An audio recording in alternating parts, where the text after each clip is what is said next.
챕터 15 위대함의 목표를 정하라. 나는 어릴 때부터 하계 올림픽을 볼 때마다 가슴이 뛰었다. 깁스를 풀고 누나네 집 소파에서 신세진 지 몇 달째 2주 동안 밤낮으로 2008년 베이징 올림픽 경기를 시청했다. 마이클 펠프스 선수는 정말로 대단했다. 출전하는 종목마다 족족 메달을 따냈다. 모든 종목에서 올림픽 신기록이 깨졌다.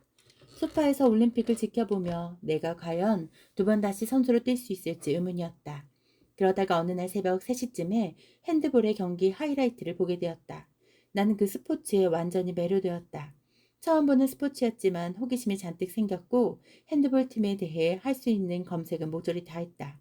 핸드볼은 유럽에서는 꽤 활성화된 스포츠지만 미국에서는 그렇지 않다. 농구와 라크로스, 풋볼이 합쳐진 경기지만 손을 사용한다. 매우 빠른 속도로 진행되며 경기 시간은 총 60분밖에 되지 않는다. 선수들은 작은 축구공을 작은 축구 골대로 던지면서 상대팀보다 많은 골을 넣으려고 한다. 농구와 비슷하지만 공을 가지고 세 걸음까지만 움직일 수 있으며 그 안에 드리블, 패스, 슛을 해야 한다. 핸드볼이야말로 내 운명의 스포츠라는 확신이 들었다.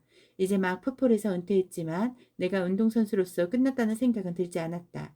그래서 검색을 더 해보고 여기저기 이메일을 보내고 문의 전화를 걸어 미국 핸드볼 팀에 대해 알아보기 시작했다. 올림픽에 나가고 싶었다. 미국 핸드볼 국가대표 선수가 되고 싶었다.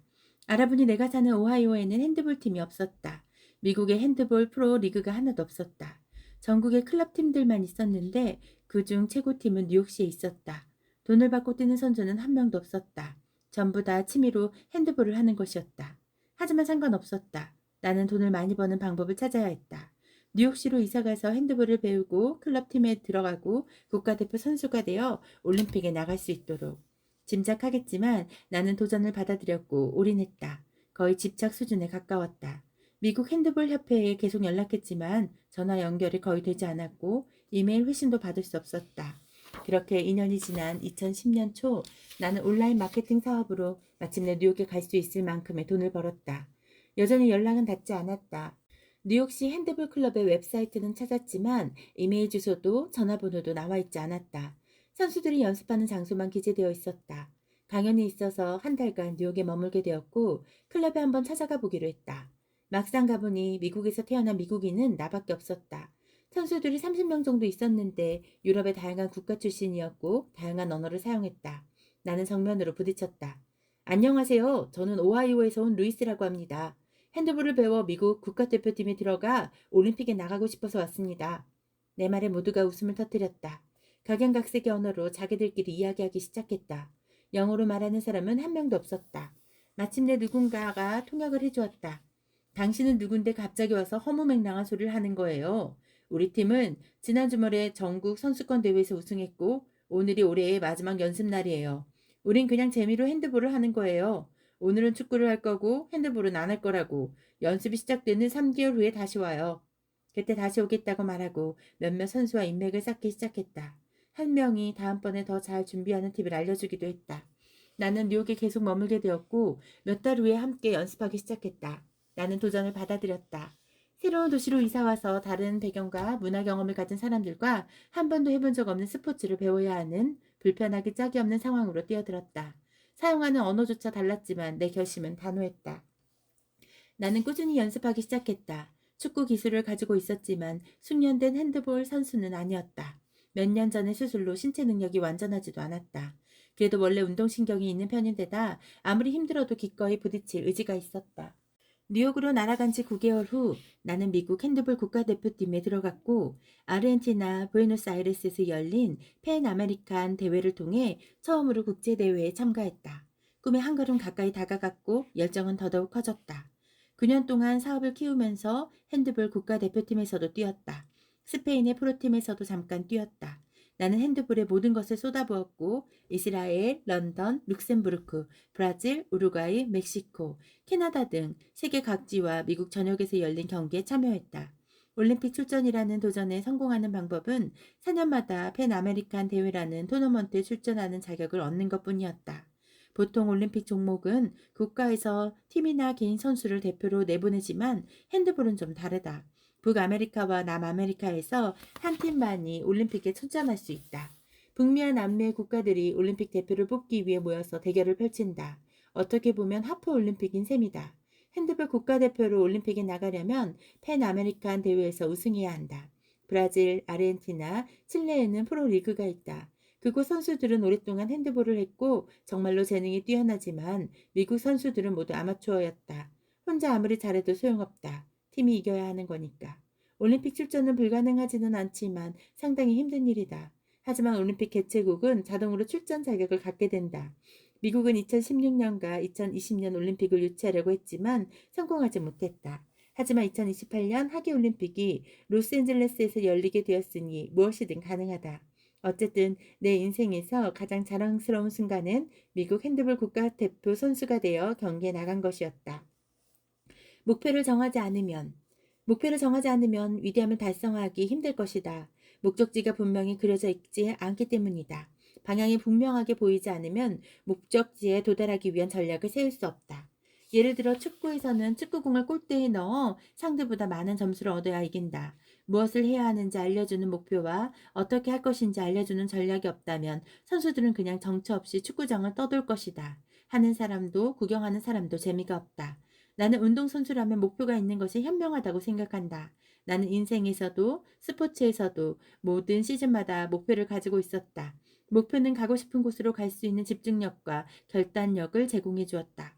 프로 선수를 그만두고 앞으로 남은 인생을 어떻게 살아갈지 고민할 때 내가 경기장 밖에서는 안에서와 달리 자신감이 크지 않다는 사실을 깨달았다. 목표와 전략을 확실하게 안다는 것이 내 자신감의 큰 부분을 차지했다. 그런데 성취할 목표가 없으니 정처 없이 방황할 수밖에 없었다. 비슷한 경험을 해본 사람이 많을 것이다.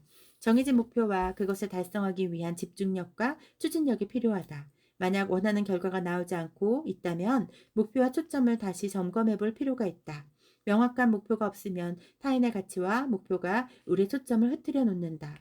역시나 루리 바데는 곧바로 핵심을 짚어주었다. 어떤 목표를 향해 기꺼이 달려갈지 확실하게 정해야 합니다. 그리고 그 목표를 성취할 때까지 나머지 모든 것은 주의를 산만하게 할 뿐이라는 것을 깨달아야 합니다. 초점이 힘입니다. 초점이 흐리면 결과도 흐려집니다. 대부분의 사람은 흐린 결과를 얻고 있습니다. 충분히 똑똑하지 않거나 잘하지 못해서가 아니라 초점이 없기 때문입니다. 시간과 집중, 자원이 흩어졌기 때문이죠. 우리에게 필요한 것은 돌파구를 만들어줄 집중된 에너지입니다. 흐릿한 초점은 흐릿한 결과와 같다.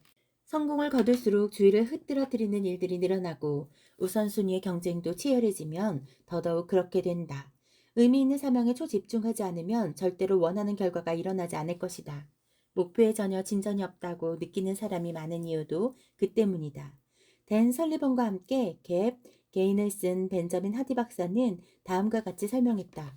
사람들이 지치는 이유는 많은 에너지를 소비하고도 아무런 진전이 이루어지지 않는 것 같아서입니다. 나는 목표를 달성하면 에너지가 넘칩니다. 목표를 달성하면 에너지가 생기죠. 신이 납니다. 스스로 마감일을 정하고 결과를 내고 성공을 거두면 그런 자신을 보면서 자신감이 쌓입니다. 최종적인 목표와 지금의 나를 비교하는 게 아니라 이 목표를 이루어내기 전에 나와 지금의 나를 비교하기 때문이죠. 앞으로 나아가는 게 보이면 흥분이 됩니다. 성공은 자신감과 동기부여로 이어집니다. 자신이 크고 작은 승리를 거두는 모습을 보면 에너지가 생깁니다. 군대만큼 초점 있는 전략이 중요한 곳은 없을 것이다.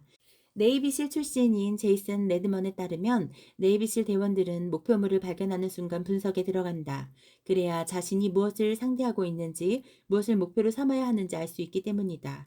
또한 그들은 목표 지점으로 가는 경로를 정확하게 정한다. 모든 행동을 자세하게 분석하고 만일의 사태를 위한 대비책을 세워서 계획에서 벗어나는 일이 없도록 한다. 다시 말해서 목표를 세우고 행동 계획으로 목표를 지원하는 것이다. 제이슨이 어렸을 때 네이비실에 들어가겠다고 결심했을 때도 비슷한 과정을 거쳤다. 목표를 확실하게 알고 있는 덕분에 목표 달성을 위한 분명한 전략을 세울 수 있었다. 해군에 들어가 네이비실에 합격하고 선별검사와 필기시험에 통과해 최종적으로 네이비실에 들어가는 것. 그는 이런 식으로 여정을 세분화한 덕분에 목표를 이루기 위해 가야 할 길이 어디인지 알기 쉬웠다. 이 방법은 당신에게도 효과적이다. 목표 달성에 필요한 단계를 한 번에 하나씩 밟다 보면 원하는 곳으로 갈 수 있다. 목적 없이 방황하지 말고 목표를 찾고 달성하는 전략을 세워서 의미 있는 사명에 다가가라. 내가 목표를 설정하는 방법. 나는 풋볼 코치로부터 목표 달성을 위한 일정을 세우는 것의 중요성을 배웠고 줄곧 그 기술에 열광해왔다.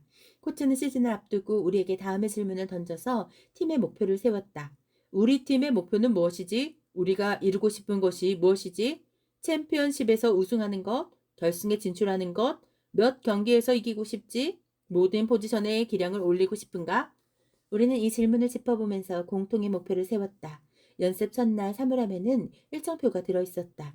라커룸에 모든 사물함에 일정표가 있었다. 그때 나는 15살이었는데 목표를 이루기 위해 그날그날 의도적으로 해야 하는 일들이 분 단위로 적혀있는 달력을 본 것은 처음이었다. 물을 마시는 5분 휴식, 스트레칭을 위한 10분 휴식 시간이 정해져 있었다. 공격 부분과 수비 부분을 위한 일들도 따로 있었다. 그 일정표는 목표를 측정했고 우리가 목표와 얼마나 멀리 떨어져 있는지 또는 얼마나 가까운지를 한눈에 보여주었다. 무엇 하나 의도적으로 계획되지 않은 것이 없었다. 아, 내 인생에도 이런 식으로 계획을 세워야겠다. 라고 생각했고 쭉 그 방법을 활용하고 있다. 프로선수 생활을 마무리한 뒤 나는 사람들이 왜 원하는 목표를 이루기 위한 행동의 일정표를 만들지 않는지 이해되지 않았다. 나는 그 시스템을 지난 20년 동안 사용했다. 내가 원하는 것은 전부 달력에 들어가야 한다. 어머니에게 전화하는 것조차 일정표에 들어가 있다. 운동을 해야 하면 그것도 일정표에 넣는다. 책 원고를 쓰는 일도 오늘 할 일의 리스트를 만들어 놓고 딴 데 정신이 팔리면 안 된다. 나는 분 단위로 일정표에 따라 움직인다. 덕분에 삶의 명확성이 커지고 목표 달성에 필요한 단계를 확실히 밟아 나갈 수 있다. 나는 하루를 어떻게 시작하느냐가 일정표에 가장 큰 영향을 미친다는 사실을 깨닫게 되었다. 그래서 매일 일관적으로 생산성을 도와주는 나만의 아침 루틴을 개발했다. 다음은 하루를 제대로 시작하기 위해 나에게 필요한 것들이다. 수면. 하루의 에너지와 집중력을 위해 7에서 8시간의 숙면이 매우 중요하다. 이부자리 정리하기. 아침에 일어나자마자 작은 일을 해내면 성공적인 하루로 나아가는 가속도가 생긴다. 몸 움직이기. 운동은 몸과 마음을 개운하게 해준다. 찬물로 샤워하기. 찬물 샤워는 정신을 깨우고 살아있다고 느끼게 하고 면역력 개선에도 좋다. 명상.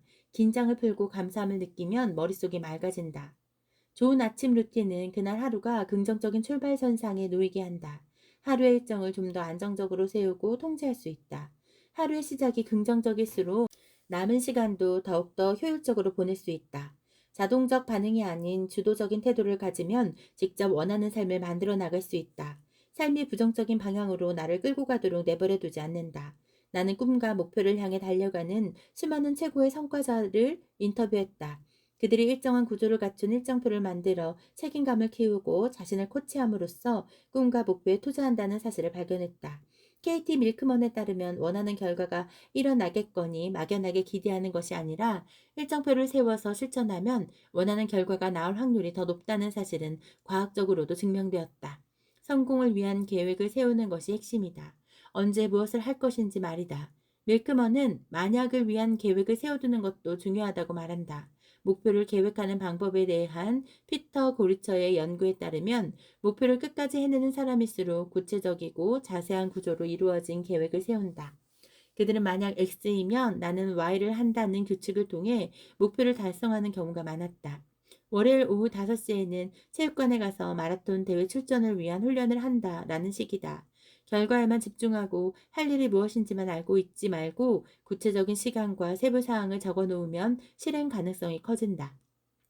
목표의 진행 과정을 추적하고 행동이 만드는 변화를 두 눈으로 직접 확인하는 것은 행동을 변화시키는 핵심이기도 하다. 밀크먼은 앞으로 나아갈 때 자신에게 보상을 주는 것이 성취감에 매우 중요한데 자신이 여정의 어느 지점에 있는지 쉽게 알 수 없으면 보상을 주기가 어려워진다고 설명한다. 위대함 수행 시스템. 목표는 인생의 단계마다 바뀔 수 있다. 운동선수였을 때 내 목표는 최고의 컨디션을 유지하는 것이었다. 누나네 집 소파에서 신세질 때의 목표는 소파에서 일어나 생산적인 삶을 사는 것이었다. 지금 이 시점의 목표는 의미 있는 사명 선언문으로 시작한다. 의미 있는 사명을 분명하게 알지 못하는 것이 위대함의 적이라는 것을 기억하라. 의미 있는 사명에 도움되는 목표를 세울 때는 반드시 적어놓고 눈에 잘 보이는 곳에 두어야 한다. 일정표가 없으면 당신을 이끌어주는 지침도 나아갈 방향도 노력할 목표도 아무것도 없다. 당신은 누구인가? 무엇을 이루고자 하는가? 자신의 비전과 사명, 목표를 통제하면 의식적으로 하루를 살 수 있고 자신에게 이렇게 물어볼 수 있다. 나는 내 사명을 위해 오늘 무엇을 하고 있는가? 나는 숫자 3의 단순함에 큰 힘이 들어있다는 사실을 발견했다. 그래서 성과에 대해서도 3을 이용해서 생각하는 방법을 고안해냈다. 3명의 선수, 3개의 목표, 3개의 질문. 이 시스템을 이용해 위대한 수행 시스템 또는 인생의 게임 플랜을 고안했다. 나는 1. 관계, 건강이라는 삶의 영역이 이 순간 경기장에 나가서 뛰는 3명의 선수라고 생각한다. 이 중에서 한두 가지에만 집중하게 되기 쉽지만 지속적인 성공을 위해서는 3가지가 모두 중요하다. 만약 건강이 좋지 않으면 결국 일과 관계도 나빠질 것이다. 관계에 활기가 없으면 집중이 흐트러지고 일도 부진해질 것이다. 하지만 건강과 관계가 활기를 띠면 일이나 직업의 꿈에도 날개가 달린다. 나는 위대함으로 나아가는 가장 유리한 조건을 유지하기 위해 이 세 선수를 가장 우선시하고 있다. 모든 선수가 균형 잡히고 바람직한 상태를 유지하도록 3가지 영역에 모두 관심을 기울여야 한다. 1. 소득, 영향력, 임팩트, 관계, 개인, 일, 공동체, 건강, 신체 건강, 마인드셋, 정신 건강. 나는 각 영역에서 가장 중요한 목표를 찾는 과정을 거친다. 그래서 총 목표는 9가지가 된다. 하지만 가짓수가 많다 보니 제대로 집중하기가 쉽지 않을 것이다. 그래서 각 선수에게 가장 중요한 목표를 하나씩 선택해 이 3가지 목표에만 집중하고 하나씩 달성한다. 목표에 대해 생각할 때 꼼짝없이 갇힌 듯한 기분을 느끼는 사람이 많은데 목표를 정확하게 설정하지 않기 때문이다. 목표가 너무 많아도 마찬가지다. 할 일이 너무 많아 도저히 감당할 수 없는 것처럼 느껴질 수밖에 없다. 직관에 어긋나는 것처럼 느껴질 수도 있지만 많이 성취하려면 적은 목표에 집중해야 한다. 그렇다고 삶의 어떤 영역을 아예 무시하라는 것은 아니다. 당신이 추구하는 목표의 관점에서 가장 집중적인 관심이 향하지 않을 뿐이다. 나는 각 선수에게 가장 중요한 목표를 하나씩 총 3개의 목표를 선택한 후에는 3가지 중요한 질문을 던진다. 내가 원하는 것은 무엇인가? 이 질문에 답하면 마음의 비전과 목적이 선명하게 드러난다.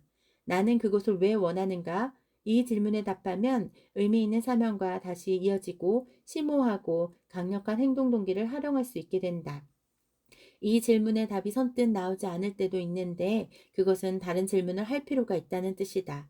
나는 정말로 이것을 원하는가? 다음 단계는 무엇인가? 이 질문에 답하면 앞으로 나아가기 위해 현실적으로 어떤 움직임이 필요한지 집중할 수 있다.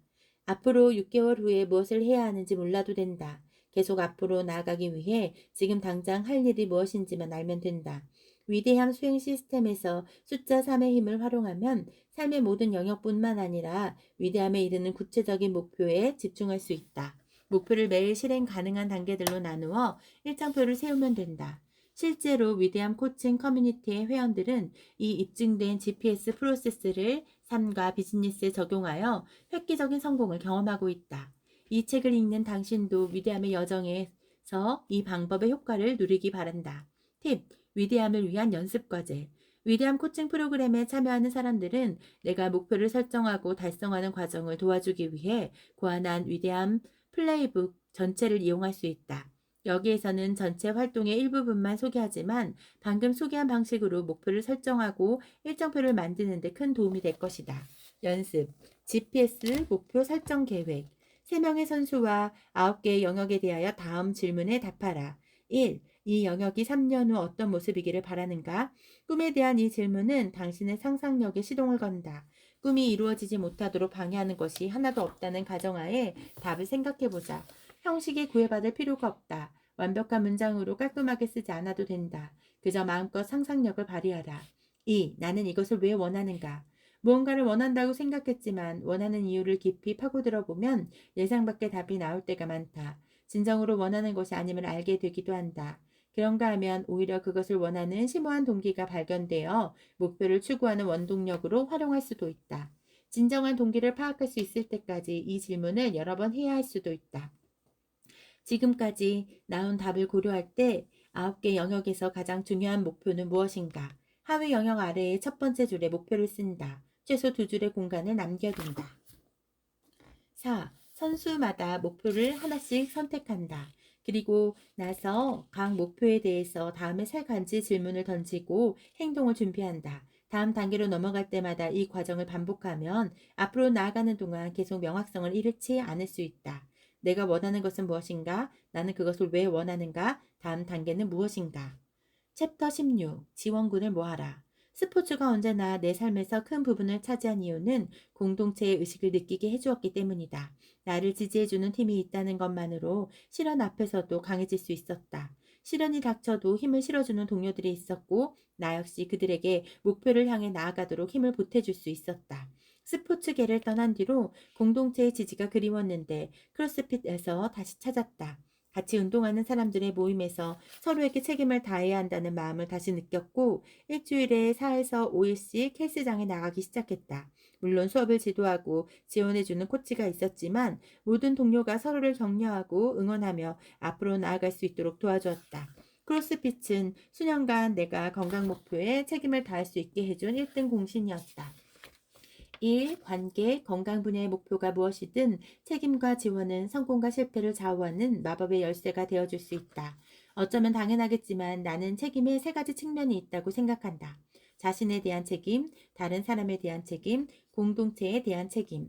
자기 자신에 대한 책임, 책임의 첫 번째 측면은 스스로 하겠다고 약속한 일을 한다는 자부심과 진실성이다. 이 측면의 가치를 과소평가하는 사람들이 많은데 자신을 과소평가하기 때문이다. 자신의 목소리와 자신과의 약속을 지키는 자부심을 대수롭지 않게 여기는 것이다. 하지만 지금 내가 누구이고 앞으로 어떤 사람이 되고 싶은지 알면 자신과의 약속을 존중하고 지켜나가는 진실성의 힘을 활용할 수 있다. 당신은 진실성에 따라 정체성을 만들어가고 있는가? 다시 말하자면 당신은 스스로 하겠다고 말한 것을 지키는 사람인가? 아니면 특히 자신을 위한 일에 대하여 말과 행동이 다른 사람인가? 우리가 자신에게 하는 말은 정말로 중요하다. 스스로 한 말을 지키면 자존감과 자신감, 자기애가 길러진다. 매일 하루를 보내고 이렇게 말할 수 있다면 어떨까? 나는 하겠다고 한 일을 해낸 내가 자랑스러워. 책임에서 자신에 대한 자부심과 진정성의 측면이 바로 이것이다. 이것이 책임의 가장 기본적인 토대가 되어야 한다. 살다 보면 여러 도전과 할 일이 따르는 법이다. 그래서 다른 두 가지 측면의 책임도 필요하다. 다른 사람에 대한 책임, 나는 이 사람을 목표 친구라고 부르고 싶다. 친구, 파트너, 배우자, 코치, 어떤 분야의 전문가 등이 여기에 포함된다. 예를 들어 운동량을 늘리기로 하고 친구와 매일 아침 걷기 운동을 하기로 했다면 그것이 바로 목표 친구다. 요점은 목표 달성의 다음 단계를 수행하기 위해 다른 사람들의 도움을 구한다는 것이다. 특히 자신에 대한 자부심과 진정성만으로 몸을 움직이기 힘든 날, 목표 친구는 당신이 계속 목표를 향해 나아가도록 책임을 묻고 지원해준다. KT 밀크먼은 책임이 무엇이고 왜 효과가 있는지 설명하면서 이행장치라는 개념을 소개했다. 이행장치는 우리가 하겠다고 말한 것을 지키기 위해 자신에게 부과하는 결과 또는 벌칙을 말한다. 우리는 남들이 우리에게 부과한 제약을 지키는 것에는 익숙하다. 하지만 자신에게 스스로 부과하는 제약과 결과에도 잘 반응하는 것처럼 보인다. 내가 목표를 이루기 위한 행동을 제대로 하는지 누군가에게 책임을 물어달라고 하라. 그러면 목표에 해로운 행동을 하거나 그 사람을 실망시킬 때 당혹감이나 수치심이라는 벌을 받게 되는 이행장치가 만들어진다. 내 인생이 바닥을 쳤을 때 누나와 형이 책임이라는 놀라운 선물을 주었다. 누나는 말했다. 루이스, 네가 내 집 소파에서 잔 지도 이만하면 오래된 것 같아. 내 집에서 나가든지 집세를 보태든지 둘 중 하나를 선택해. 처음에는 그냥 형의 집 소파로 옮기면 되겠다고 생각했는데 형도 똑같은 말을 했다. 보탤 돈은 한 달에 겨우 250달러였지만 그 돈을 마련할 계획을 세우고 실행하지 않으면 안 되었다. 돈을 내지 못하면 나는 실패하는 것이고 내 실패를 형제들이 모두 알게 될 터였다.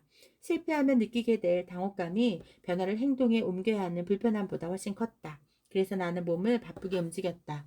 공동체를 돕는 책임 공동체는 클럽, 회원 모임, 교회, 자조 집단 등 다양할 수 있다.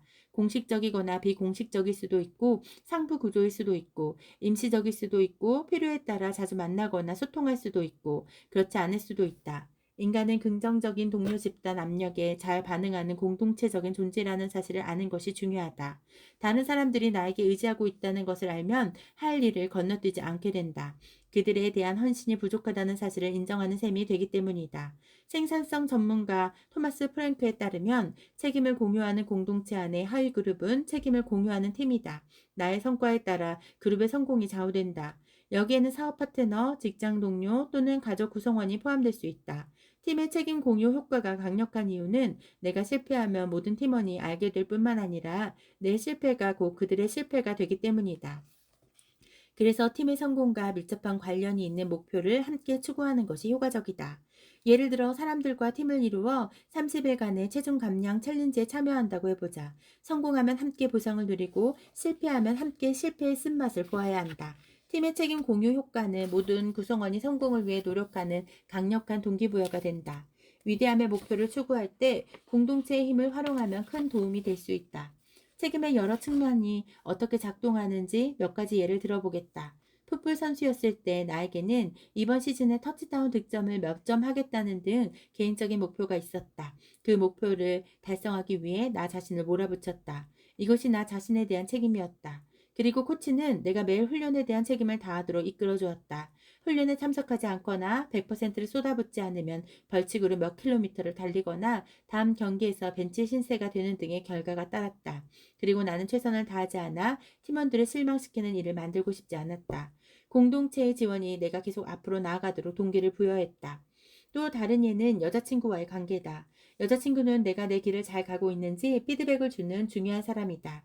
먼저 나는 자신의 감정을 살펴보면서 내가 진정한 나에게 충실하고 진정성 있게 행동하는지 점검한다. 그 다음에는 여자친구와 대화를 나누고 서로의 감정을 함께 짚어보면서 책임을 공유한다. 이렇게 하면 내가 여자친구와의 관계에 최선을 다하고 있는지 실시간으로 확인할 수 있다. 우리의 관계에서 나 자신의 정서적 가용성, 친밀감, 존재감을 돌아보는 것이다.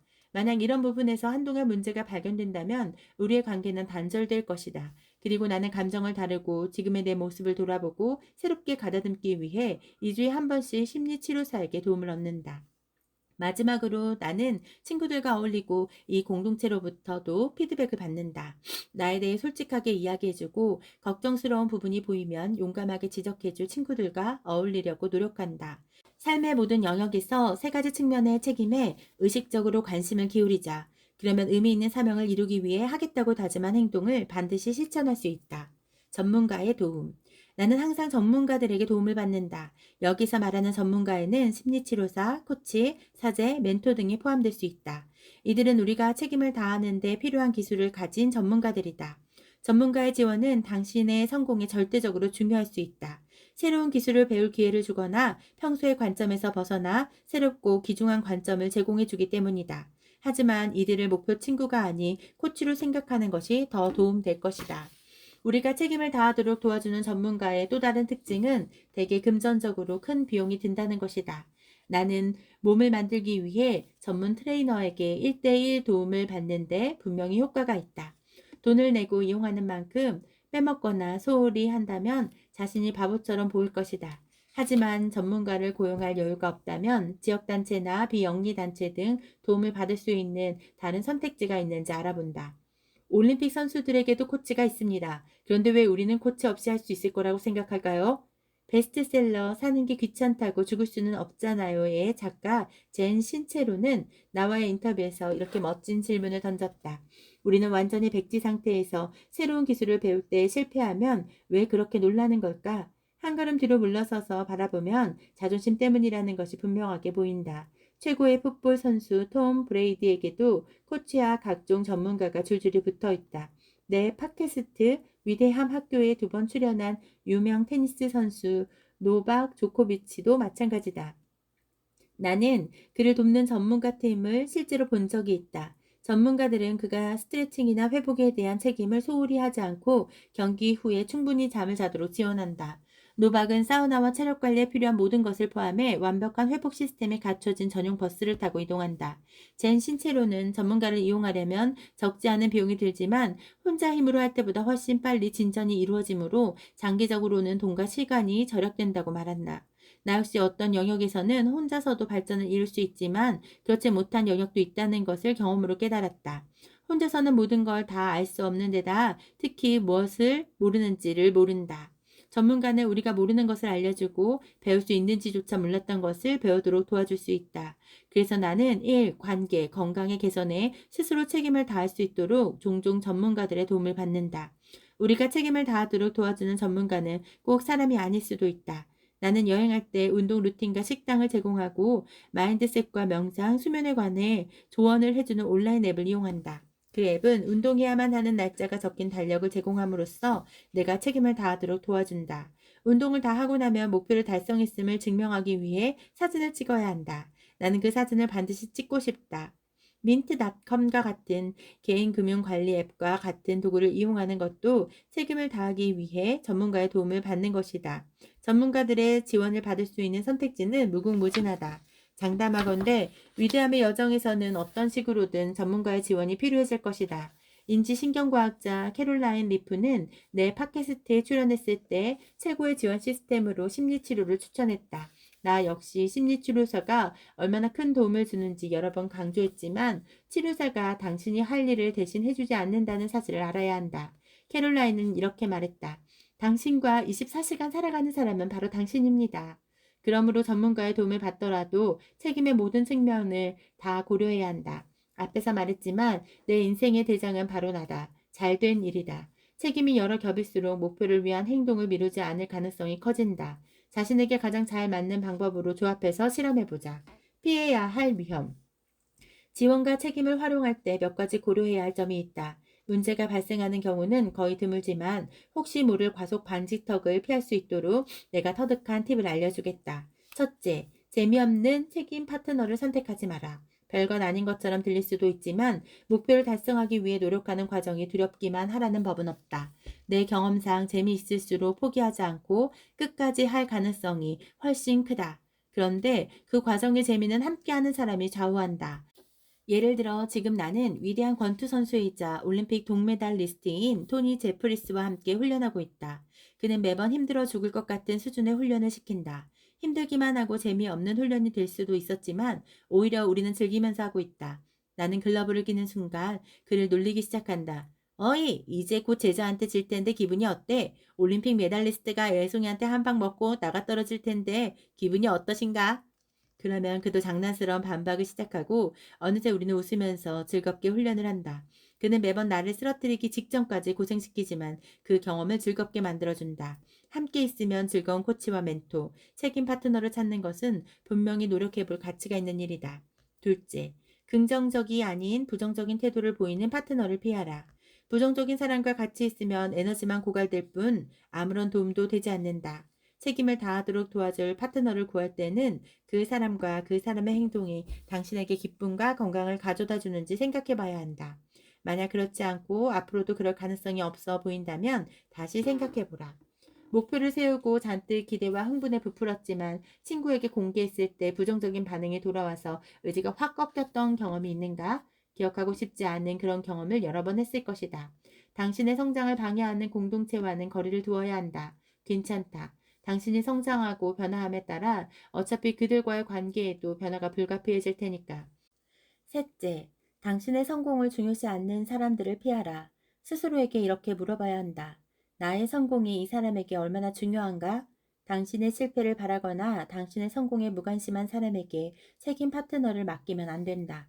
토마스 프랭크는 좋은 파트너와 나쁜 파트너의 차이를 완벽하게 보여주는 이야기를 들려주었다.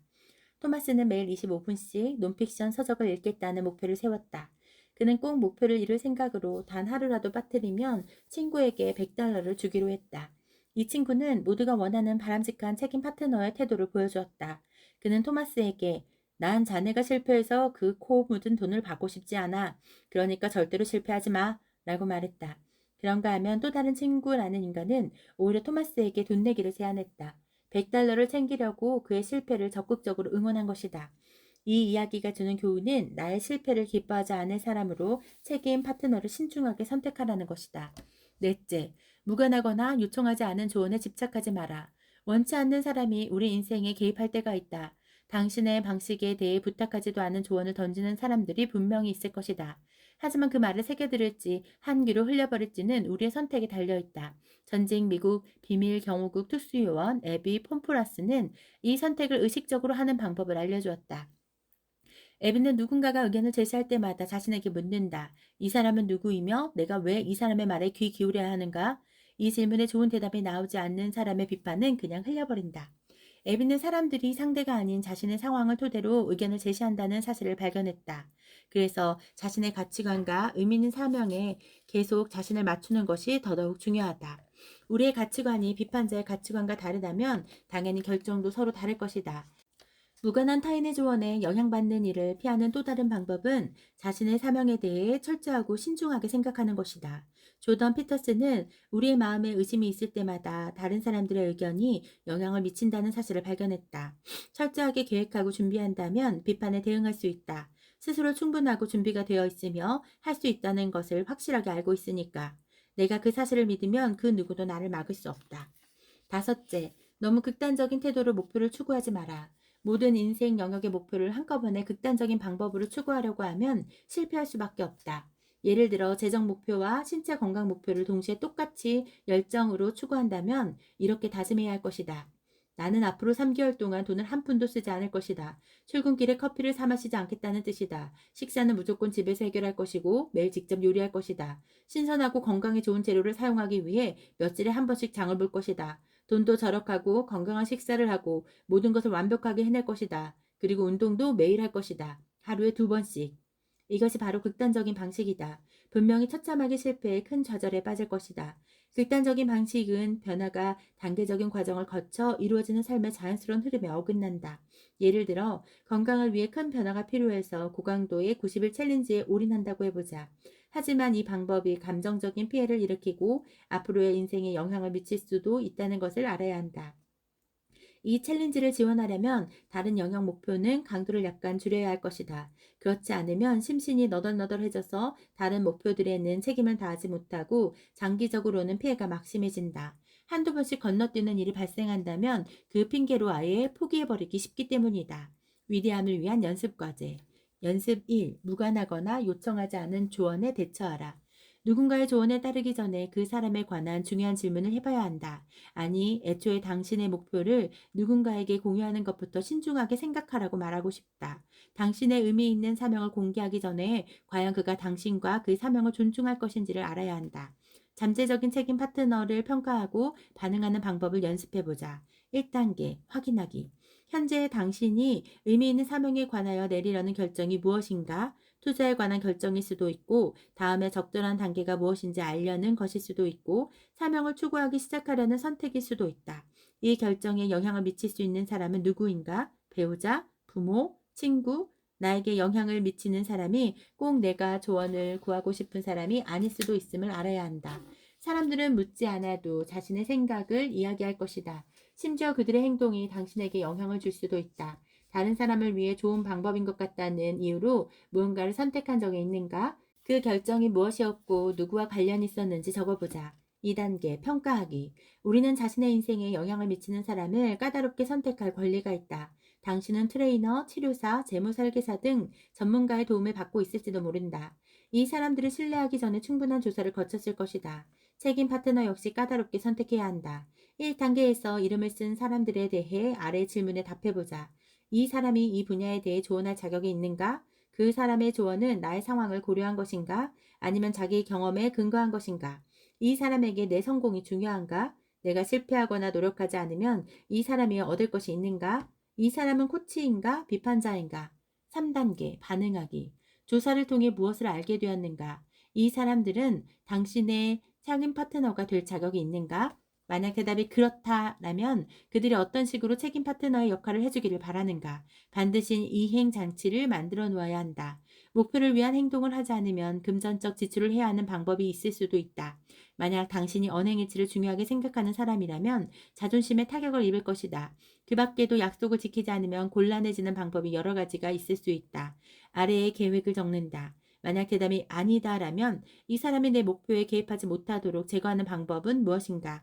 이 사람을 당신의 삶에서 완전히 제거해버리고 싶지는 않아도 의미 있는 사명에 관한 이야기를 나누고 싶지 않을 수도 있다. 이 사람이 사명에 관련된 질문을 할 때 어떻게 반응할 것인지 지금 계획해둔다. 최대한 모호하게 대답하고 곧장 다른 주제로 넘어가는 것도 한 방법이다. 잠재력을 끌어내주는 사람. 당신은 위대함으로 가는 길에서 책임을 다하도록 도와주고 조언해줄 훌륭한 파트너를 만날 자격이 있다. 책임 파트너는 당신의 잠재력을 끌어내주는 사람이어야 한다. 적어도 최선을 다하도록 도와줘야 한다. 진정한 나, 최고의 내가 될 수 있도록. 연습 2. 나의 가장 신랄한 비판자가 되어라. 비판이 아픈 이유는 우리의 마음에 의심이 있기 때문이다. 모든 문제가 그렇듯 미리 준비해두는 것이 나중에 문제를 피할 수 있는 가장 좋은 방법이다. 이 연습은 튼튼한 기초를 쌓아 어떤 비판이라도 자신 있게 마주보도록 해준다. 1단계 비판하기. 당신은 의미 있는 사명에 대한 굳은 믿음이 있을 것이다. 꼭 그러기를 바란다. 하지만 믿음을 잠시 제쳐두고 자신이 비판자라고 생각해보자. 당신의 사명을 비판하는 말을 생각나는 대로 전부 다 적어본다. 자신에 관한 것이든 사명 자체에 관한 것이든 가장 불안하게 느껴지는 부분을 공격하면 쉬울 것이다. 2단계 문제 해결하기. 1단계에서 최선을 다했다면 상당히 마음이 불편해졌을 것이다. 잘했다. 이 불편함은 나중에 필요할 때 자신감이 되어준다. 이제 불안감을 이겨내고 비판에 맞서려면 무엇을 해야 할까? 조사를 더 해야 할까? 자료를 비롯한 다른 형태의 증거가 필요한가? 비판의 목소리를 반박할 전문 지식이 없다면 새로운 팀원이 필요할 수도 있다. 예를 들어 당신의 사명이 신제품 디자인이라면 엔지니어의 조언이 필요할 수도 있다. 아이디어의 약점을 해결하기 위한 계획을 적는다. 계획을 끝까지 실행할 수 있도록 필요한 도움을 받을 수 있는 최적의 시간이다. 건설적인 비판. 우리는 위대한 사명을 원한다. 우리가 사명을 선택하는 이유는 모든 것을 쏟아부을 만큼 그 일에 대한 강력한 믿음이 있기 때문이다. 사명에 열정이 있는 만큼 그것을 이루려는 계획이 별로 훌륭하지 못하다고 생각되면 고통스러울 것이다. 하지만 내가 내 계획을 먼저 비판해보지 않으면 다른 누군가가 비판할 것이다. 사명에 너무 깊숙이 들어가 있어서 문제점이 잘 보이지 않는다면 믿을 수 있는 사람에게 솔직하게 비판해달라고 부탁하자. 연습 3. 게임화하기. 노력과 헌신만으로는 목표를 이루기에는 한계가 있다. 성공을 보장하는 가장 좋은 방법은 과정을 즐기는 것이다. 스스로 재미를 느낄 수 있도록 목표를 구성해야 한다는 뜻이다. 그러려면 우선 자신이 무엇에 재미를 느끼는지부터 알아야 한다. 그리고 목표를 위한 실행 과제에 그 재미를 반영할 수 있다. 이것이 바로 이 연습의 목표다. 1단계 재미찾기. 일반적으로 재미에는 어떤 유형이든 보상이 따른다. 부모들은 아이들이 집안일을 재미있게 도울 수 있도록 상이나 스티커를 준 적이 있을 것이다. 운동선수들은 승리의 보상에서 동기를 부여받기도 하고 자신의 최고 기록을 깨는 것이 가장 큰 보상일 수도 있다. 당신에게 동기를 부여하는 것은 어떤 종류의 보상인가? 해당 항목에 동그라미를 친다.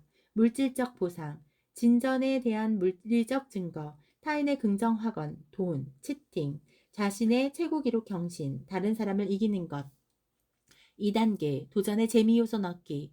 목표를 위한 행동 과제에 동그라미를 친 보상 요소를 포함하는 방법을 찾아본다.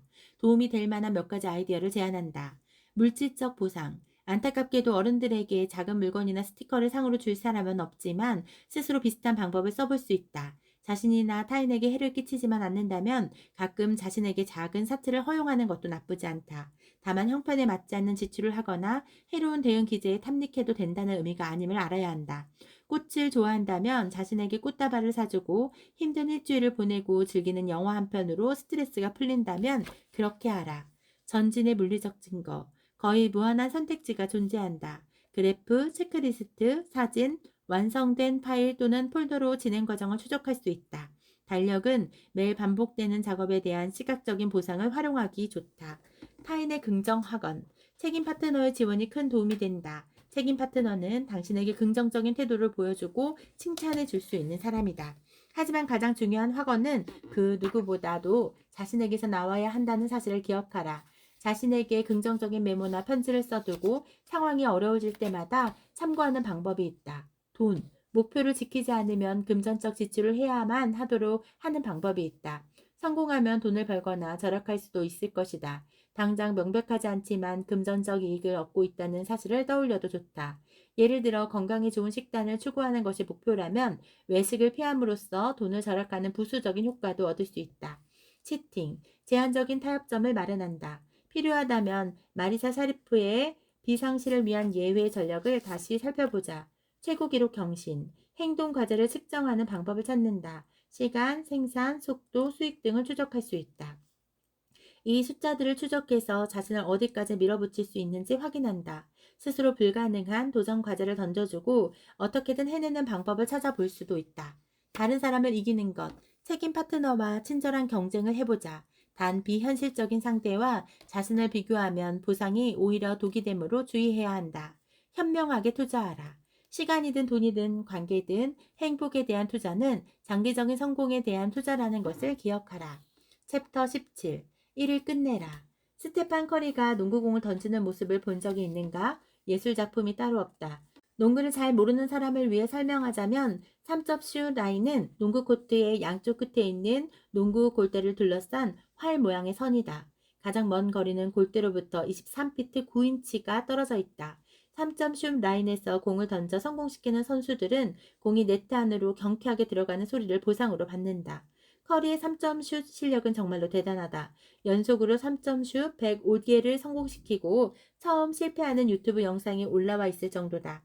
그의 비결은 무엇일까? 머리가 핑핑 돌 정도의 훈련 루틴이다. 절대로 쉬지 않는다. 슛 훈련, 발놀림, 지구력 훈련, 거꾸로 되짚어서 실수를 바로 잡는 과정. 한 번에 농구공 2개로 드리블하기. 한 손으로 테니스공을 튕기면서 한 손으로 농구공을 드리블하기. 특수 고글을 사용한 신경인지 훈련까지 경기 전에 이루어지는 훈련은 상상을 초월한다. 물론 연습도 매우 중요하지만 스테판 커리도 결국은 경기장으로 나가서 뛰어야 한다. 당신은 지금 있는 곳에서 원하는 곳으로 가기 위한 여정을 진행해왔다. 위대함을 향한 자신만의 여정이었다. 의미 있는 사명을 찾았고 세상을 위해 그 사명을 이루어야 하는 이유도 발견했다. 이제는 준비해야 할 때와 실행해야 할 때가 있다는 사실을 알아야 한다. 세상의 위대한 사람들은 전부 다 아는 사실이다. 그것이 바로 이 장에서 다룰 내용이다. 게임에 뛰어들 준비를 하고 스테판 커리가 말하는 몰입 상태를 느끼는 실용적인 방법을 살펴볼 것이다. 내가 공을 던지는 순간의 리듬은 항상 똑같습니다. 솔직히 아무 생각도 하지 않고 그저 던질 뿐입니다. 자, 이제 당신은 위대함을 실행하기 위한 준비가 되었으니 시작해보자. 1% 법칙. 위대함을 추구할 때 끊임없이 계속해야 하는 싸움이 있다. 바로 완벽함과의 싸움이다. 완벽함은 가치 있는 목표처럼 보이지만 오히려 적일 수도 있다. 브레네 브라운은 말한다. 우리는 완벽주의를 제대로 이해하지 못하고 있습니다. 우리는 완벽함이 최고 버전의 나라고 생각하죠. 하지만 완벽주의는 사실 완벽하게 보이고 완벽하게 행동하고 완벽하게 성취하면 수치심과 판단, 비난을 피하거나 최소화할 수 있다라고 말하는 방어 기제입니다. 그러니 완벽주의는 탁월함을 위한 노력도 아니고 최고의 자신이 되는 것도 아닙니다. 우리가 스스로 보호하는 방법이에요. 뼈아픈 진실이다. 완벽해지려는 시도가 문제인 이유는 위대함을 추구할 때는 완벽하게 준비되었다고 느끼기 전부터 행동해야 하기 때문이다. 완벽을 추구하면 학습 모드나 연습 모드에 갇혀 있기 쉽다. 그 상태가 안전하고 편안하게 느껴진다. 망쳐도 괜찮아. 나를 받아줄 게 있으니까 라고 말하는 안정망과 같다. 하지만 위대함은 거기에 있지 않다. 위대함은 완벽하지 않지만 거대한 행동에서 발견된다. 생산성 전문가 토마스 프랭크는 내가 가장 좋아하는 완벽주의를 극복하는 방법은 1% 법칙입니다. 라고 말한다. 나는 완벽주의를 이기기 위해 1% 법칙을 이렇게 활용한다. 창작, 학습, 성장, 전진 등의 일정표를 세우고 매번 1%씩만 더 잘하려고 한다. 아주 간단하지 않은가? 1% 규칙은 처음부터 완벽할 수 없지만 1%는 나아질 수 있다고 말한다. 1%씩 나아지는 건 누구나 할 수 있다. 실전에서 이 법칙은 이런 모습이다. 운동, 팔굽혀펴기 자세를 1% 개선하려고 노력. 음악, 음을 1%더 잘 제어하려고 노력. 비즈니스, 고객 서비스 이메일을 1%더 잘 쓰려고 노력. 글쓰기, 한 문단에서 1%더 강력한 문장을 쓰려고 노력. 관계, 대화할 때 상대방과 1%더 눈 맞추기. 이것은 개선의 방향으로 조금씩 계속 나아가면서 자신에게 유예 기간을 주는 매우 간단한 방법이다. 1%의 법칙은 시작의 두려움과 미루기를 해결해 준다. 브레네 브라운은 완벽주의를 지적하는 강연을 우리가 해야 할 질문은 나는 무엇을 두려워하는가입니다. 라는 말로 마무리한다. 두려움이 위대함의 적이라는 것을 다시 한번 확인할 수 있다. 지금 당장은 목표와 너무 거리가 멀고 미래를 알 수 없어서 불안하겠지만 그 불안함이 전진을 방해해서는 안 된다. 어차피 언젠가는 두려움을 떨쳐내고 지금보다 나아지기 위해 노력하고 앞으로 나아가야 한다. 준비되지 않았다고 느껴도 그래야 한다. 사실 준비되었다고 느껴지는 순간은 오지 않을 것이다. 할 수 있는 일을 해라. 실행에 관한 내 신조는 실행하는 것이 완벽한 것보다 낫다이다. 완벽함은 말이야 좋지만 불가능한 목표이다. 스테판 커리는 5분 동안 3점 슛을 연속으로 105개나 기록했지만 106번째에서는 빗나갔다. 완벽했을 때까지 기다리는 것은 헛수고다. 커리가 3점 슛을 단 한 번도 놓치지 않을 때까지 경기 출전을 거부한다고 생각해보라. 그런 일은 절대 없을 것이다. 나는 지금까지 팟캐스트, 여러 권의 책, 코칭 프로그램, 라이브, 이벤트, 사업체 등 많은 것을 창조했지만 완벽한 상태로 내놓은 제품은 단 하나도 없었다. 하지만 내가 세상에 내놓은 많은 것이 위대하다고 느낀다. 위대해지기 위해, 영향력을 발휘하고 사람들을 도와주기 위해, 의미와 성취감을 느끼기 위해, 뭔가를 예술적으로 강력하게 표현하기 위해, 큰 성과를 올리기 위해 꼭 완벽할 필요는 없다. 언제든지 더 낫게 만들 수 있다. 하지만 완벽하지 않다는 이유로 시작이 가로막혀서는 안 된다. 실행하는 것이 완벽한 것보다 낫다. 하지만 완벽주의를 이겨낼 때 쉽지 않은 부분이 있다. 의미 있는 사명과 이어져 있어야만 두려움을 극복할 수 있다는 것이다. 만약 당신의 목표가 자아에 얽매여 있으면 늘 부족한 느낌이 들어서 완벽주의를 이겨낼 수 없을 것이다. 연습이나 준비를 하는 것이라고 자신을 납득시키면서 결코 행동으로 넘어가지 못한다. 결국은 이도 저도 못하게 된다. 작가 존 에이커프는 이렇게 표현한다. 완벽주의는 두 가지 두드러진 방해물을 제공합니다. 바로 숨을 곳과 고귀한 장애물이죠. 숨을 곳은 목표가 아닌 것에 집중하는 행동이고 고귀한 장애물은 이를 끝내기 위해 노력하지 않는 그럴듯한 이유를 뜻합니다. 둘 다 이를 끝내는 능력이 독이 됩니다. 당신은 어디에 숨어 있는가? 고귀한 이유처럼 보이지만 사실은 변명에 불과한 것 아닌가? 지금 당신이 잘할 수 있는 일 중에서 나중에 유익하고 의미 있는 성취적이고 예술적 표현으로 거대한 결과로 이어질 일은 무엇인가? 브레네 브라운도 이렇게 말한다. 당신이 이 세상에 이바지할 수 있는 것을 그 누구도 대신할 수 없습니다. 세상에는 당신이 채워주기만을 기다리고 있는 큰 공백이 있다. 첫 번째 책을 출간한 것은 나에게 엄청난 일이었다. 학교 다닐 때 영어 점수가 늘 바닥이었다. 그래서 루이스의 특별한 수업이 출판되어 뉴욕타임즈 베스트셀러가 되었을 때 얼마나 자랑스러웠는지 모른다. 하지만 다음 책은 뭐뭐 해야만 한다라는 높은 기대가 생겨버린 것도 사실이었다. 두 번째 책 남자다움의 가면이 출간되었을 때는 팟캐스트 청취자도 더 늘어난 상태였다. 이전에 성공을 거두었으니 새 책도 뉴욕타임즈 베스트셀러가 될 것이라고 생각했다. 하지만 결과는 그렇지 않았다.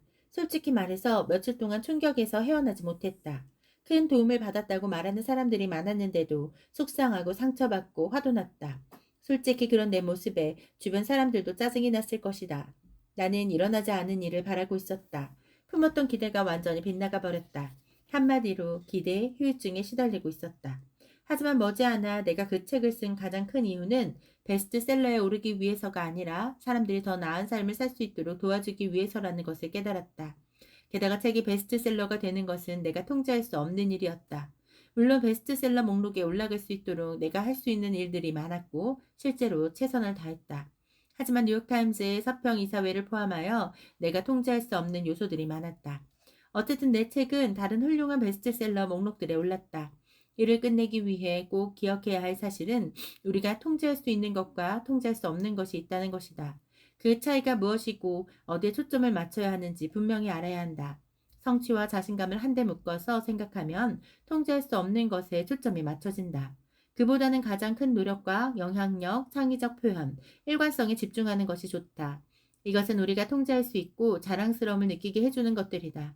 내 팟캐스트를 예로 들어보자.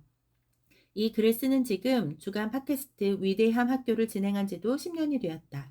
한 우물을 파기에 절대로 짧지 않은 시간이다. 물론 내 팟캐스트는 세계 최고도 아니고 상을 받은 적도 없다.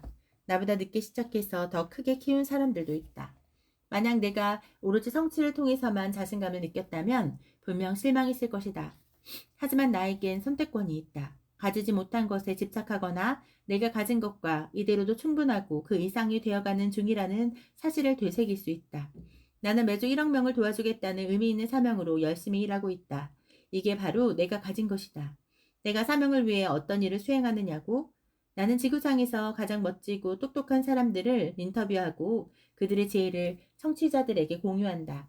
나는 팟캐스트 다운로드 횟수나 순위, 소셜미디어 공유 횟수를 통제할 수 없다. 하지만 지난 10년 동안 한 주도 빠지지 않고 한결같이 노력을 쏟아붓고 청취자들에게 영향력을 미쳤다는 사실을 매우 자랑스럽게 생각한다. 한결같은 노력만큼은 내가 통제할 수 있는 부분이다. 그 누구도 나에게서 빼앗아 갈 수 없다. 큰 상을 받은 적도 없고 업계나 동료들로부터 인정받는지도 잘 모르겠지만 나는 내가 사람들을 위해 무엇을 만들고 있는지 알고 있다. 나는 내 일이 직접적인 영향을 미친다는 사실을 안다.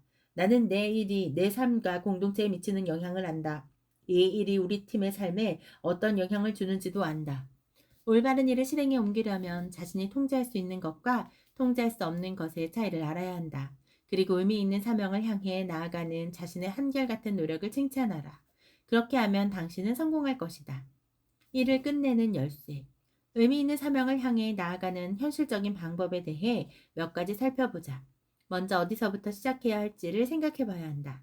위대함은 당연히 작지 않다. 그러므로 의미 있는 사명도 매우 많은 움직이는 부분들로 이루어질 것이다. 시작점으로 삼을 수 있는 것도 많다. 첫 번째 단계는 어디서부터 시작해야 하는지 알아내는 것이다. 위대함의 목표를 세울 때 강조한 것처럼 지금 당장 할 수 있는 올바른 일이 무엇인지 생각해 보라. 너무 버거울 때는 그냥 단순하게 그 다음에 해야 하는 올바른 일을 하면 도움이 된다. 굉장한 일이 아니어도 된다. 물론 앞으로 나아가는 데 도움은 되어야 할 것이다. 나는 앞으로 나아가기 위해 4단계 프로세스를 활용한다. 일정 만들기, 자동화하기, 제거하기, 축하하기. 1단계 일정 만들기. 일정이 잡혀 있는 일은 끝나게 되어 있다라는 말을 들어보았을 것이다. 사실이다. 그 사람이 무엇을 중요하게 생각하는지를 알려주는 두 가지가 있다. 그것은 바로 지갑과 어디에 시간을 쓰느냐다. 위대함의 목표를 향해 나아가려면 무엇이 중요한지 미리 계획해 두어야 한다. 예를 들어 나는 앞으로 4에서 5개월 동안 심리치료 일정이 잡혀 있다. 왜냐고? 감정의 민첩성을 위해 내면 상태를 최적화해 놓아야만 제대로 기량을 발휘할 수 있기 때문이다. 일정을 세워두면 의사결정의 스트레스가 사라진다. 그냥 달력에 적어놓고 계속 앞으로 나아가기만 하면 된다. 나는 건강을 위해서도 같은 방법을 쓴다. 아침에 일어나자마자 운동을 하지 않으면 나중에 시간이 날 때 할 가능성이 50%밖에 되지 않는다는 것을 잘 알고 있다. 내가 열심히 노력하는 것을 좋아한다는 사실도 잘 알고 있다. 나는 완전히 집중하는 상태로 직장에 출근하고 싶다.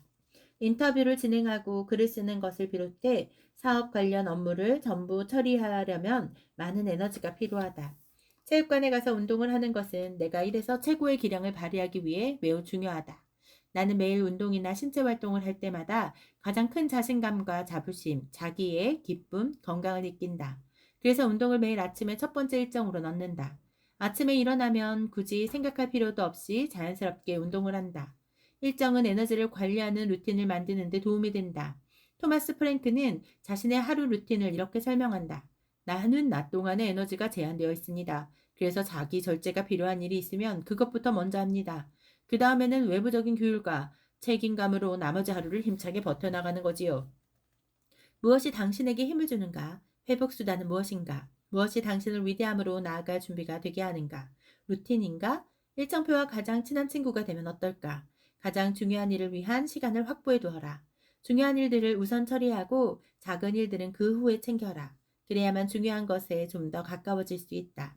2단계, 자동화하기. 프로세스의 두 번째 단계는 자동화이다. 반복 작업을 자동화하는 것은 공항에 무빙 워크를 걷는 것과 같다. 같은 양의 노력으로 두 배나 많은 일을 처리할 수 있다. 자동화가 가능한 반복 작업이 있는지 찾아보자. 식사 준비, 공과금 납부, 이메일 회신, 구독 또는 운동 루틴 같은 것들이 있다. 나는 가능한 한 많은 일을 자동화하려고 노력한다. 재정 영역에서는 공과금 납부를 자동화하거나 선납해서 투자 목표를 극대화한다. 팀원들과의 작업에서도 가능한 부분을 자동화해 개인 시간을 절약한다.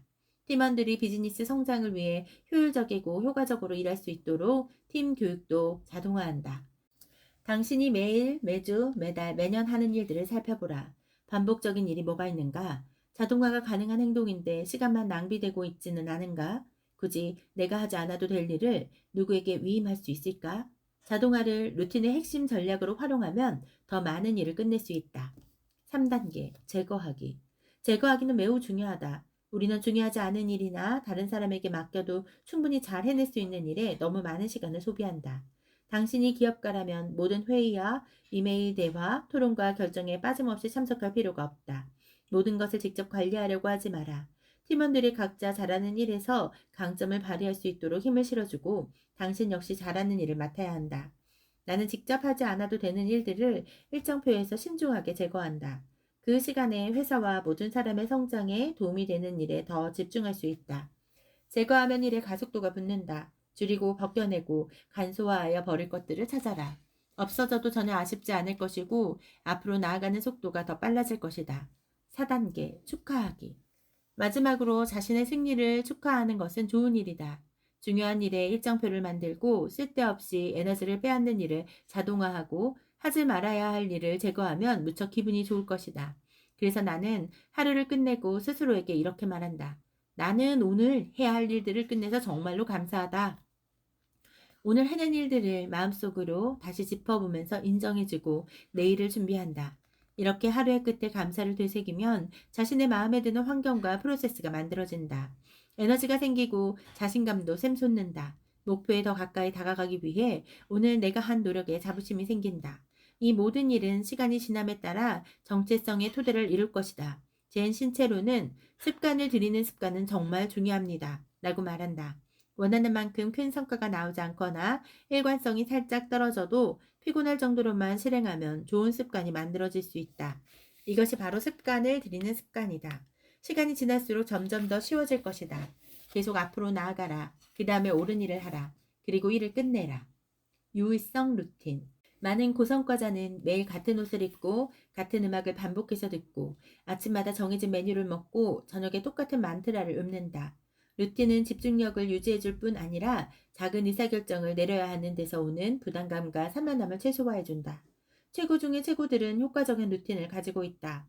훔쳐라 아티스트처럼의 저자 오스틴 클레오는 그의 노트 습관에 대해 말해주었다. 나는 매일 노트에 글을 씁니다. 무슨 일이 있어도 아침에 3페이지 정도를 쓰죠. 나의 창작 인생에서 절대로 빠뜨릴 수 없는 부분이에요. 무슨 일이 있어도 읽고 씁니다.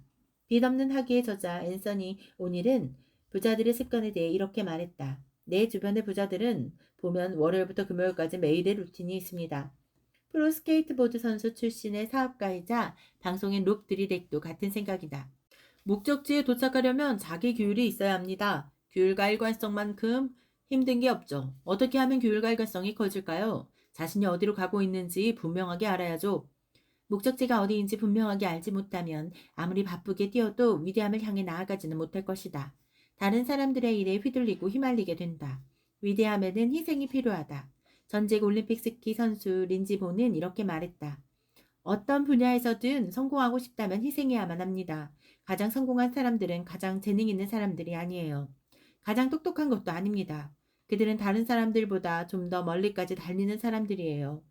당신은 어떤 분야에서 남보다 더 멀리 뛸 마음이 있는가? 위대함은 당신이 어떻게, 어디에서 시간을 보내는지에 대해서도 많이 생각해보게 만든다. 계단으로 가라의 저자 로리 바렌이 값진 지혜를 나눠주었다. 한 단계 높은 결과에는 항상 한 단계 높은 사고가 필요합니다. 특히 로리는 중요성에 대한 생각을 바꿀 필요가 있다면서 유의성 계산이라는 것을 가르쳐 주었다. 긴급성은 어떤 문제가 얼마나 빨리, 얼마나 중요한지를 나타냅니다. 우리는 긴급함의 세상에서 살고 있어요. 지금 무슨 일이 행해져야 하는지가 가장 중요하죠. 중요성은 긴급성과 다릅니다. 중요성은 무언가가 얼마나 중요한지를 나타냅니다. 그런데 유의성은 또 중요성과 다릅니다. 유의성은 무언가가 얼마나 오랫동안 중요한지를 나타냅니다. 유의성 기사는 내일과 다음 날에 대해 생각하지 않고도 엄청난 변화를 가져다 줍니다. 시간을 배로 늘려주는 효과가 있어요. 내일 더 많은 시간을 만들어줄 일을 오늘 함으로써 시간이 불어나게 되죠. 위대함을 향한 여정에는 할 일이 무척 많을 것이다. 따라서 긴급하고 중요한 일과 목표를 진전시키는 의미 있는 일을 따로 구분해주는 루틴과 프로세스가 반드시 필요하다. 위대함을 향한 움직임은 결국 마음의 상태다. 결승선이 없다. 세상이 당신을 외면하거나 불가능하다고 말해도 상관없다. 필요한 자원이나 타고난 재능이 없어도 되고 앞에 그 어떤 장애물이 버티고 있어도 상관없다. 일을 끝내는 것은 단 한 사람, 바로 당신이기 때문이다. 심호흡하고 어깨를 펴고 앞으로 나가라. 습관을 평가하라. 효과적인 습관은 무엇이고 효과적이지 않고 바꿀 필요가 있는 습관은 무엇인가? 당신의 루틴을 돌아보라. 최적화되어 있는가? 도움이 되는가? 아니면 해로운가? 완벽주의를 거부하라. 어디에서부터 시작하면 될까? 이 정도로 충분한가? 언제 시작하면 될까? 유의성을 추구하라. 정말로 중요한 것이 무엇인가? 지속적인 의미가 있는 것은 무엇인가? 무엇이 시간을 늘려주는가? 성공을 축하하라. 무엇이 자랑스러운가? 무엇이 감사한가? 탁월하게 잘한 것은 무엇인가? 만약 자신을 믿고 매일 그 믿음과 행동을 확인하는 습관을 실천한다면 못할 것이 없다. 당연히 위대함에 도달할 수 있다. 팁. 위대함을 위한 연습 과제. 연습 1. 유의성 전략 1단계 완벽주의 지수 평가하기. 행동하기 전에 완벽주의가 얼마나 당신의 발목을 잡고 있는지 알아볼 필요가 있다. 완벽주의 지수를 평가해 보면 된다. 각 항목에 1점에서 10점으로 답해보자. 나는 성공에 대한 확신이 들 때까지 이를 미루는 경향이 있다. 나는 도저히 가능하지 않을 것 같은 거대한 목표를 자주 세운다. 나는 처음에 제대로 해야 한다라고 자신에게 심한 압박을 가한다. 나는 실패하거나 실수했을 때 심하게 자책한다. 나는 내 기술과 능력에 대해 비판적이다. 나는 새로운 것을 시도할 때 타인의 시선을 걱정한다. 나는 작은 것들에 집중하느라고 큰 그림을 보지 못할 때가 있다. 나는 일단 시작한 다음에 개선을 위해 노력한다. 나는 내가 어디로 가려고 하는지 알고 있고 그곳에 도착하는 데 도움이 되는 체크리스트도 가지고 있다. 내 옆에는 목표에서 빗나가지 않도록 도와주는 사람들이 있다. 나는 필요한 과제의 완수를 도와주는 프로세스를 만든다. 이 항목들의 점수를 매겨보면 완벽주의가 얼마나 큰 방해물로 작용하고 있는지 기준점이 생긴다. 각 항목의 점수를 1점과 가깝게 내리는 것을 목표로 삼는다. 2단계 1%의 정의하기. 앞으로 나아갈 때 명심해야 할 가장 중요한 사실은 위대함은 마라톤이지 단거리 달리기가 아니라는 것이다. 작지만 끊임없는 개선을 위해 노력해야 한다는 뜻이기도 하다. 그러려면 개선이 필요한 영역을 세분화해야 한다. 1. 신체적 개선. 운동, 움직임, 건강을 말한다. 현재 체력 수준이 어떻고 1% 개선이 무엇을 뜻하는지 알아야 한다. 어디서부터 시작하는지는 중요하지 않다. 매일 1%씩 더 나아지는 방법을 적는다. 2. 관계적 개선. 이 영역은 다른 사람들과 관계를 맺는 방법을 가리킨다. 배우자, 연인, 동료, 친구, 길거리의 낯선 사람일 수 있다.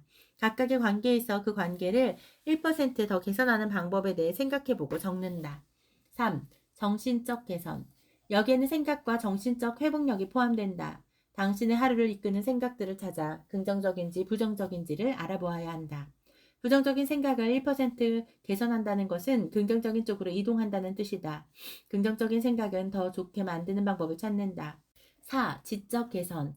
여기에는 자기계발의 방식이 포함된다. 당신이 소비하는 정보와 그것이 행동에 어떤 영향을 미치는지 살펴본다. 받아들이는 정보와 그 정보를 이용한 결과에서 모두 1%의 개선을 이뤄낸다. 3단계 루틴 만들기. 고성과자들은 성과를 몇 배나 높여주는 루틴을 가지고 있다. 루틴을 처음 만드는 방법에는 일정 만들기, 자동화하기, 제거하기, 축하하기의 4가지가 있다. 1. 일정 만들기. 일정은 일을 끝내도록 도와주는 첫 번째 도구다. 유의미한 일을 가장 중요한 우선순위로 삼고 중요한 일들도 끼워 넣는다. 다음 과정을 거쳐서 스케줄을 세워보자. 매일 하고 싶은 일들, 파트너와 의미 있는 시간 보내기, 운동, 독서, 야외 활동 등이 있을 수 있다. 이 항목들을 가장 먼저 일정표에 넣는다. 기량을 발휘하는 데 도움이 될 것이다. 매일 해야만 하는 일들, 일과 생활을 중심으로 꼭 해야만 하는 일들이다. 어떤 일들이 있는지 리스트를 만들어서 하고 싶은 일들 주변에 배치하라. 다른 모든 일, 병원 예약, 다른 사람들의 할 일 목록에 있는 일, 회의 등 나머지 모든 일이 포함된다. 현실적으로 이런 일들은 우리가 해낼 수 있는 수준보다 많은 법이다. 가능한 시간에 끼워 넣되 창의성과 생산성이 가장 활발한 시간은 피해야 한다. 2. 자동화하기. 자동화를 통해 작업을 간소화하는 방법을 찾는다. 노력을 들일 필요가 없는 일에 시간을 낭비하지 않는 것이 목표다. 주변 사람이나 직장 동료의 도움으로 시간이 낭비되는 일을 함께 찾아보면 좋다. 내 눈에는 보이지 않는 경우가 있을 수 있으므로 신선한 시각이 필요하다. 3. 제거하기.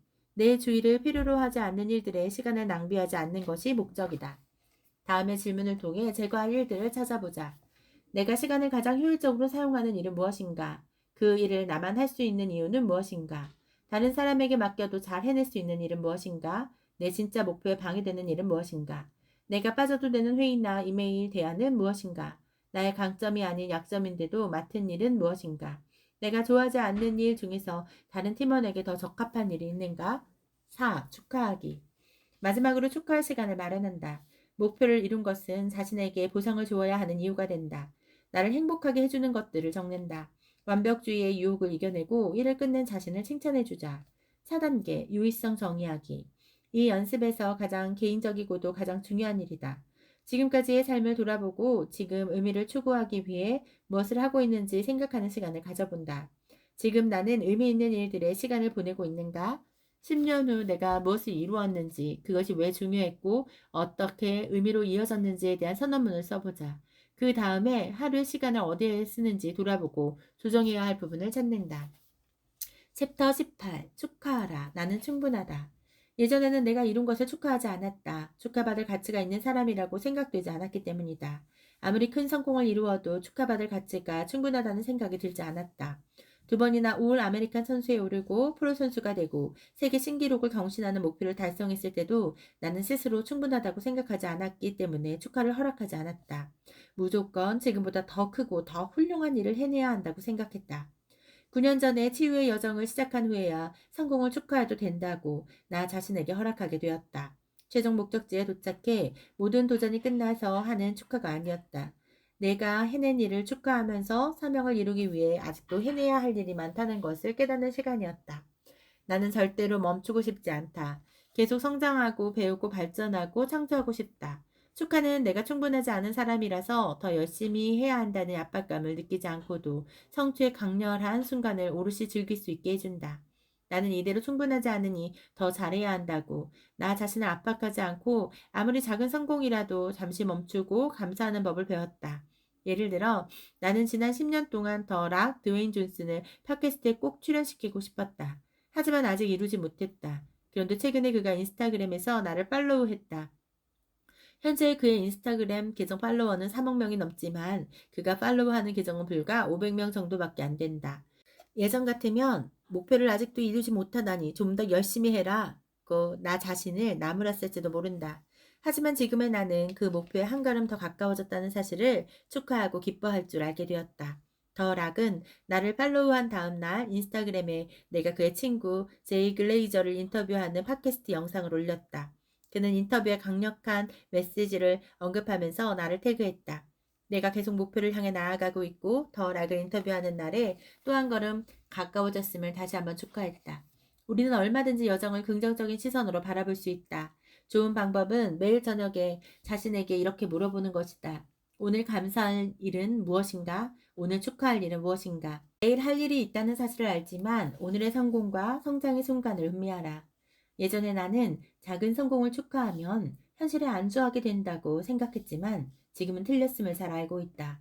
단단하게 디디고 설 수 있는 의미 있는 사명이라는 토대가 있으므로 사랑받을 가치가 있고 충분한 사람이라는 것을 느껴야만 한다는 욕구에 구애받지 않는다. 성공을 축하한다고 안일함에 빠지지 않는다. 평화와 충만함, 기쁨 속에서 흥분하고 갈망할 수 있다. 앞으로 내가 만들어 나가야 할 것이 더 남아있다는 것을 알기에 새로운 에너지가 생긴다. 어떤 날은 그저 오늘 하겠다고 다짐한 것들을 지켰다는 사실을 알아주기만 한다. 오늘 건강한 목표를 위한 일들을 지켰다는 사실에 감사해. 관계와 사업 목표를 지킨 것도 감사해. 오늘 내가 한 3가지 일이 나를 목표에 더 가까이 다가가게 해준 사실을 음미하는 것이다. 그래서 나는 매일 밤 감사한 일을 3가지 떠올린다. 나의 노력과 꾸준함, 실행을 축하하는 순간이다. 물론 더 큰 성공이나 이정표도 축하해야 한다. 하지만 의미 있는 사명을 이루기 위한 매일의 노력을 축하하는 것이 더 중요하다. 매일 밤 그날 있었던 3가지 일을 축하하라. 어떤 날은 인생의 3가지 영역 중 하나일 수 있다. 건강이나 관계 영역에만 관련된 일일 수도 있다. 가족들과 시간을 보낸 것이 될 수도 있다. 무엇이든 그날의 좋은 일을 알아주고 넘어가라. 이 질문을 떠올리는 것을 루틴으로 삼는다. 오늘 내가 감사하고 축하할 수 있는 3가지는 무엇인가? 그 다음에는 의미 있는 사명을 계속 추구하기 위해 내일 할 일은 무엇인지 생각해 본다. 내일 또다시 감사하고 축하하고 싶은 행동은 무엇인가? 내일 밤에는 무엇을 축하할 계획인가? 당신은 이대로 충분하고 그 이상이 되고 있다. 옷도 소지품도 전리품도 아무것도 없이 혼자 들판에 홀로 있더라도 당신은 충분합니다. 지금까지도 항상 그랬고 앞으로 무슨 일이 있어도 그럴 것입니다. 유명 댄서 데릭 커프는 누군가에게 이 말을 들었을 때 자신이 진정으로 충분하다는 것을 깨달았다. 그전에는 충분한 사람이 되기 위해서는 무언가를 해야 하거나 가져야만 한다고 느꼈다. 있는 그대로 충분하다는 사실을 받아들인 후에는 진정으로 즐기는 일을 하기 시작했고 커리어에도 가속도가 붙었다. 자신에 대한 믿음과 기쁨의 태도로 함께하자 일도 날개를 달았다. 그는 더 이상 충분해지려고 노력하지 않았다. 이미 자신이 충분하다는 것을 알기에 작가이자 심리치료사인 로리 고틀립도 같은 생각이다. 억만진창이어도 실수하고 완벽하지 않아도 당신은 충분합니다. 정말 그렇다. 당신은 있는 그대로 충분하다. 중요한 사람이 되려고 뭔가를 할 필요도 없고 추가로 더 무언가를 해야 할 필요도 없다. 자신이 정말로 충분한지 지금까지 이룬 것들을 따져보지 않아도 된다. 노력 자체가 나의 가치를 드러낸다는 것을 알아야 한다. 당신이 누구인지는 자신의 재능과 예술적 표현을 통해 행동에서, 존재에서, 만들어가는 모습에서 드러난다. 남이 뭐라고 하는지는 중요하지 않다. 사라 제이크스 로버츠는 성공은 결과가 아니라 과정이 있습니다. 라고 말한다. 과정은 보상이다. 자신을 사랑하라. 자신이 충분하다는 사실을 진정으로 받아들이기 위해서는 자신을 받아들여야 한다. 부정적인 감정은 배출하고 노력하지 않아도 이미 충분한 사람이라는 사실을 알고 살아가야 한다. 나는 모두가 서로를 사랑하는 공동체에서 자라지 않았다. 남자는 강해야 한다는 미국 중서부의 문화 속에서 타인의 기대에 부응하는 법을 배웠다. 그런 방식이 약 22년 동안 몸에 배어 있었다. 덕분에 운동을 즐기고 승리욕이 치열한 사업가로 성장할 수 있었지만 늘 두려움을 바탕으로 결정을 내렸기에 성취감을 느끼지 못했다. 상처받았고 외롭고 슬펐고 질투와 불안, 두려움을 느껴야 했다. 인생의 많은 부분이 허물어지고 나서야 뭔가 잘못되었다는 것을 깨달았다. 돈도 많이 벌고 겉으로는 좋아 보이는 삶을 살고 있었지만 내면에는 고통뿐이었다. 그래서 치유의 여정을 시작했다. 어린 시절로 돌아가 감정을 되짚어보고 온전히 느껴보았다. 그러자 감정을 내려놓고 가장 고통스러웠던 기억들의 숨은 의미를 받아들일 수 있었다. 정말 굉장했다. 예전에는 무겁기만 했던 것들이 한층 가벼워졌다는 것을 느꼈다. 나는 기꺼이 나 자신의 연약한 부분을 드러내고 표현하는 용기를 길러야 했다. 할 말을 하고 진정한 나를 표현하는 것이 점점 더 쉬워졌다. 물론 문제나 어려움이 없었던 것은 아니지만 터널의 반대편으로 나온 느낌은 정말 굉장했다. 내가 모든 면에서 충분한 사람이고 좋은 것을 누릴 자격이 있음을 알게 되었다. 만약 사람들이 자신과 사랑에 빠지는 기술을 터득한다면 세상은 훨씬 더 좋은 곳이 될 것이다. 평생 연습해야 하지만 모두가 배워야 하는 기술이다. 모든 성공을 축하하라. 위대한 게임 플랜을 실행할 때는 목표를 세우고 이뤄냈다면 반드시 성공을 축하하는 시간을 가져야 한다. 행복은 과정에 들어있다. 이만큼 멀리 왔음을 확인하고 자신이 이루어낸 성공을 축하하라. 니콜 리는 최고 ANFL 선수를 담당하는 최초의 여성 에이전트가 되었다. 그녀는 최연소 최고 스포츠 에이전트 중 한 명이다. 최고의 운동선수들을 관리하는 에이전트로 성공하고 그 어느 때보다 많은 돈을 벌고 있었지만 그녀는 너무나 불행했다. 그녀는 성공이 곧 행복이 아님을 깨달았어요. 라고 말했다. 그녀에게 가장 큰 행복을 준 것은 성과가 아니었다. 그 성과를 이루기까지의 여정이었다. 지금 저는 현재에 머무르는 방법을 배우려고 노력 중입니다. 목표에 도달하면 다음엔 뭐지? 라고 생각하지 않고 축하해 줍니다. 의식적으로 성공을 음미하는 시간을 가져요. 당신도 그래야 한다. 열심히 노력해서 이룬 성공과 업적을 축하하는 시간을 가져야만 과정에서도 행복을 찾을 수 있다. 최종 목표를 너무 걱정하지 말고 궁극적인 승리로 가는 과정에서 이루는 작고 멋진 성공을 즐기자. 축하의 힘. 승리를 축하하는 것이 얼마나 중요한지 말해주는 연구 결과가 많다. 내 팟캐스트 위대한 학교에서 이반 조셉 박사는 새로운 상황에 들어가거나 새로운 일을 시작할 때 자랑 리스트를 만든다고 말했다. 자신이 얼마나 강한지 스스로 일깨워주는 리스트다. 나도 그 기술을 즐겨 사용하고 있고 큰 결과, 성취, 목표로 자랑을 뜻하는 브래그의 약자까지 만들었다. 브래그 리스트를 만들 때는 학창시절, 대학교, 그 이후까지 자신이 한 일을 전부 적으면 된다. 큰일을 하지 않은 지 오래되었다고 생각할 수도 있지만 고등학교나 대학을 무사히 졸업한 것만 해도 성취다. 최근에 직장에서 승진한 것, 오랫동안 꿈꿔왔던 여행을 다녀온 것, 부업으로 사업을 시작한 것, 그 어떤 성공도 당연하게 여기지 마라. 이 리스트는 자신감을 올려줄 것이다. 자신이 얼마나 능력 있는 사람인지 기억하게 될 것이다. 팁, 축하하기와 미래의 약속, 연습, 자랑 리스트 만들기. 지금까지 일과 삶에서 이룬 크고 작은 성공에 대해 조용히 생각해 본다. 예상이 적중했거나 원하는 결과를 얻었거나 결승선을 통과했거나 아니면 그저 뿌듯했던 때를 떠올려 보라. 그 모든 것이 지금 이 자리에 오기 위한 디딤돌이었다. 다음 번주로 나눠서 적어보자. 학창 시절, 고등학교 이후, 커리어 초기, 20대 후반에서 현재. 위대함이 있는 삶에 헌신하라. 축하한다. 위대함의 여정에서 당신과 함께 걸을 수 있어서 영광이었다. 하지만 아직 끝나지 않았다. 아니, 이제 시작이다. 그레이트 마인드셋을 받아들이고 의미 있는 사명을 향해 나아가는 당신의 이야기를 앞으로 계속 들을 수 있기를 기대한다.